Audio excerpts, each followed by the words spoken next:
Ömer gel. Sen şunu tutar mısın? Malik. Sadece arkadaşlar geçemiyor. Müsaade et, müsaade. Aç abi, aç. Müsaade. Aç abi. Aç abi. Çantayı açalım. Malzemen altına bu. Her şeyini almış. Ben yıktım abi. Üstüne bakma.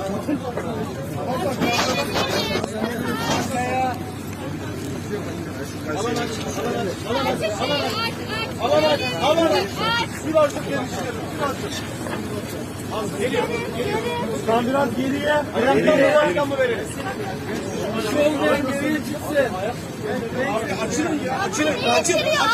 Açın.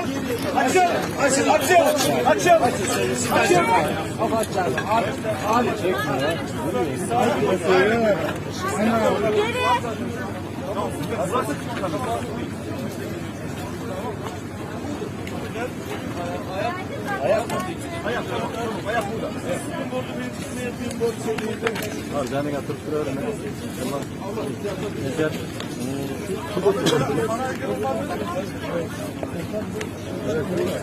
Jandarma koridoru açtı, komple aşağı ambulanslar da koridoru açtı. Burayı aç abi. Burayı aç abi.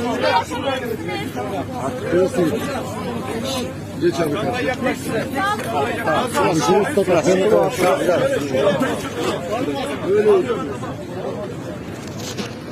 Kanka. Gelin set yapalım. Set. Abi gel.